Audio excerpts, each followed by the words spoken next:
Harry Potter and the Sorcerer's Stone, The Mirror of Erased, by J.K. Rowling. He had to start somewhere. Setting the lamp down carefully on the floor, he looked along the bottom shelf for an interesting-looking book. A large black and silver volume caught his eye. He pulled it out with difficulty because it was very heavy, and balancing it at his knee, let it fall open. A piercing, blood-curdling shriek split the silence. The book was screaming. Harry snapped it shut, but the shriek went on, one high, unbroken, ear-splitting note. He stumbled backwards and knocked over his lamp, which went out at once. Panicking, he heard footsteps coming down the corridor outside. Stuffing the shrieking book back on the shelf, he ran for it. He passed Filch almost in the doorway. Filch's pale.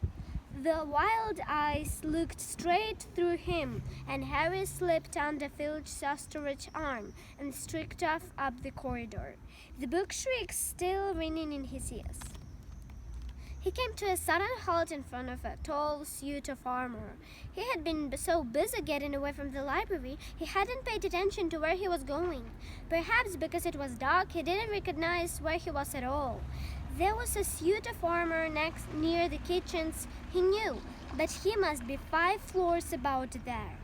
You asked me to come directly to you, Professor, if anyone was wandering around at night, and somebody's been in the library, restricted section. Harry felt the blood drain out of his face.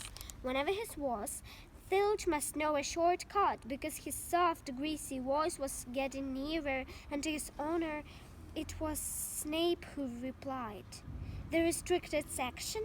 Well, they can't be far. We'll catch them. Harry stood rooted to the spot as Filch's Snape came around the corner ahead.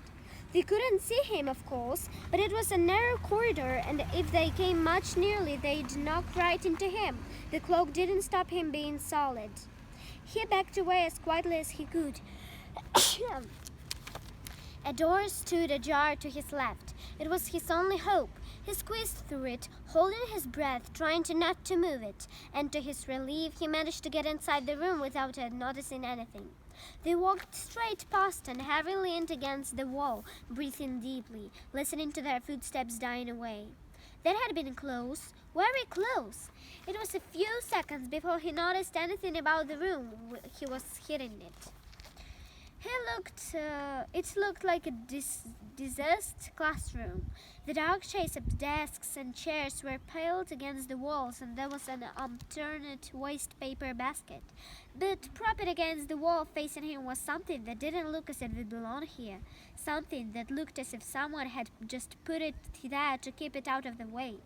It was a magnificent mirror, as high as the ceiling, with an ornate golden frame, standing on 2 clawed feet. There was an inscription carved around the top. Erased Testraya who, or to be careful of was he. His panic faded now that there was no sound of Filch's Snape. Harry moved nearer to the mirror, wanting to look at himself, but see no reflection again. He stepped in front of it. He had to clap his hands to his mouth to stop himself screaming. He whirled around. His heart was pounding far more fiercely than when the book had screamed, for he had seen not only himself in the mirror, but a whole crowd of people standing right behind him.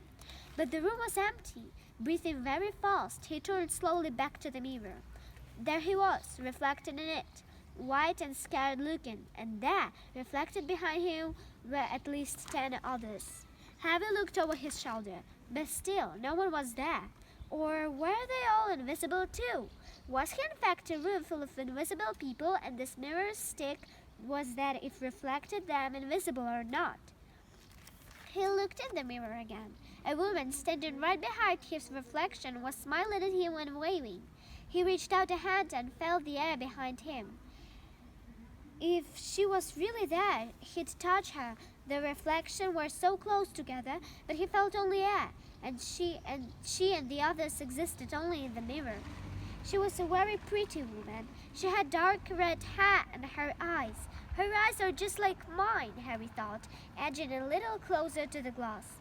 Bright green, exactly the same shape, But then he noticed that she was crying, smiling but crying at the same time. The tall, thin, black-haired man standing next to her put his arm around her. He wore glasses, and his hair was very untidy. It stuck up at the back, just like Harry's did. Harry was so close to the mirror now that his nose was nearly touching that of his reflection. "Mom?"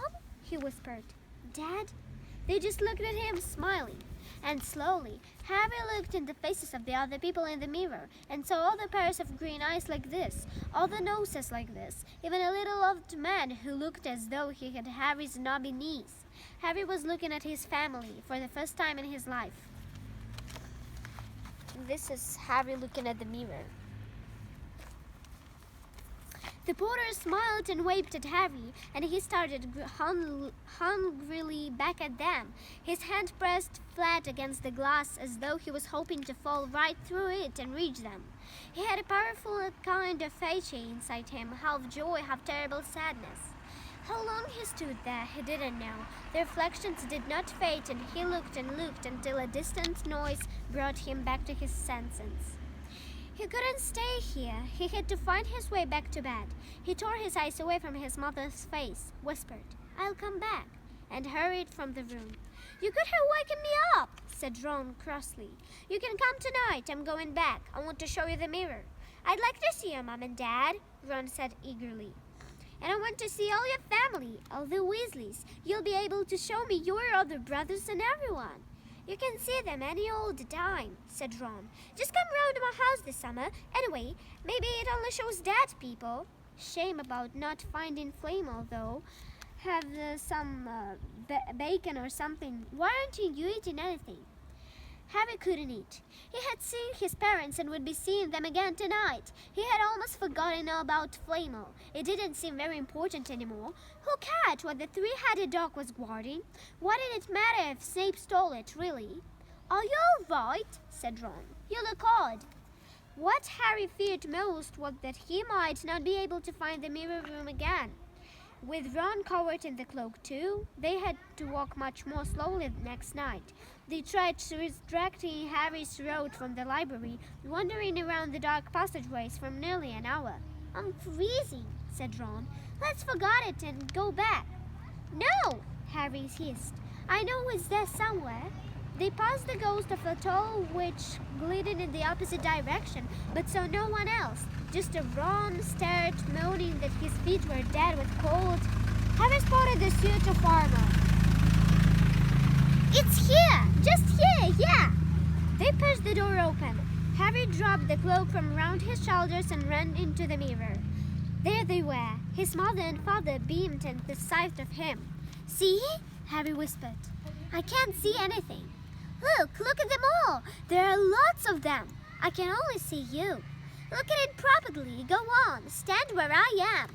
Harry stepped aside, but with Ron in front of the mirror, he couldn't see his family anymore, just Ron in his paisley pajamas. Ron, though, was staring transfixed at his image. "Look at me," he said. "Can you see all the family standing around you?" "No, I'm alone, but I'm different. I look older. I'm a head boy." "What?" I'm wearing the badge like Bill used to, and I'm holding the house cup and the Quidditch cup. I'm Quidditch captain too." Ron tore his eyes away from his splendid sight to look excitedly at Harry. "Do you think this mirror shows the future?" "How can it? All my family are dead. Let me have another look." "You had it to yourself all last night. Give me a bit more time. You're only holding the Quidditch cup. What's interesting about that? I want to see my parents." "Don't push me." A sudden noise outside the corridor put an end to their discussion. They hadn't realized how loudly they had been talking. "Quick!" Ron threw the cloak back over them as the luminous eyes of Mrs. Norris came round the door. Ron and Harry stood quite still, both thinking of the same thing. Did the cloak work on cats? After what seemed an age, she turned and left. "This isn't safe. She might have gone from Filch. I bet she heard us. Come on." And Ron pulled Harry out of the room. The snow still hadn't melted the next morning. "Want to play chess, Harry?" said Ron. "No." "Why don't we go down and visit Hagrid?" "No, you go." "I know what you're thinking about. Harry, the mirror. Don't go back tonight." "Why not?" "I don't know. I've just got a bad feeling about it. And anyway, you had too many close shaves already." field snakes and Mrs. Norris are wandering around. So what if they can't see you? What if they walk into you? What if you knock something over? You sound like Hermione. I'm serious, Harry. Don't go. But Harry only had one thought in his head, which was to get back in front of the mirror, and Ron wasn't going to stop him. The third night he found his way more quickly than before. He was walking so fast he knew he was making more noise than was wise, but he didn't meet anyone. As there was his mother and father smiling at him again, and one of his grandfathers nodding happily. Harry sank down to sit on the floor in front of the mirror. There was nothing to stop him, staying here all night with his family. Nothing at all. Except... So, back again, Harry. Harry felt as though his inside had turned to ice. He looked behind him. Sitting at one of the desks by the wall was none other than Albus Dumbledore. Harry must have walked straight past him, so desperate to get to the mirror he hadn't noticed him. I didn't see you, sir. Strange how short-sighted being invisible can make you, said Dumbledore, and Harry was relieved to see that he was smiling. So, said Dumbledore, slipping off the desk to sit on the floor with Harry, you, like hundreds before you, have discovered the delights of the Mirror of Erised. This is Dumbledore and Harry. I didn't know it was called that, sir, but I expect you realized by now what it does. It shows me my family. And it showed your friend Ron himself as head boy. How did you know? I don't need a cloak to become invisible, said Dumbledore gently. Now, can you think what the Mirror of Erised show us all? Harry shook his head. Let me explain. The happiest man on earth would be able to use the Mirror of Erised like a normal mirror. That is, he would look into it and see himself exactly like he is. Does that help? Harry thought. Then he had said slowly. It shows us what we want, whatever we want.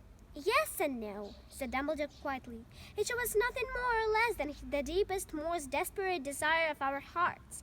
You, who had never known all your family, see them standing around you. Ronald Weasley, who has always been overshadowed by his brothers, seeing himself standing alone, the best of all of them.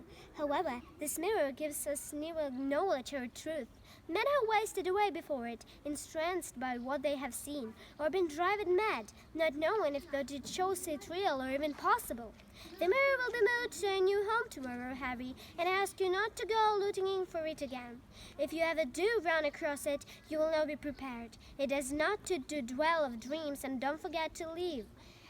Now, why don't you put that admirable cloak back on and get off to bed? Harry stood up. Say, Professor Dumbledore, can I ask you something? Obviously, you've just done so, said Dumbledore. You may ask me one more thing, however. What do you see when you look in the mirror? I see myself holding a pair of thick woolen socks. Harry stared. One can never have enough socks, said Dumbledore. Another Christmas has come and gone, and I didn't get a single pair. People will insist to get given me books. I was only when he walks back in the bed it struck Harry that Dumbledore might not have been quite truthful. But then he thought, as he showed scraps off his pillow, it had been quite a personal question.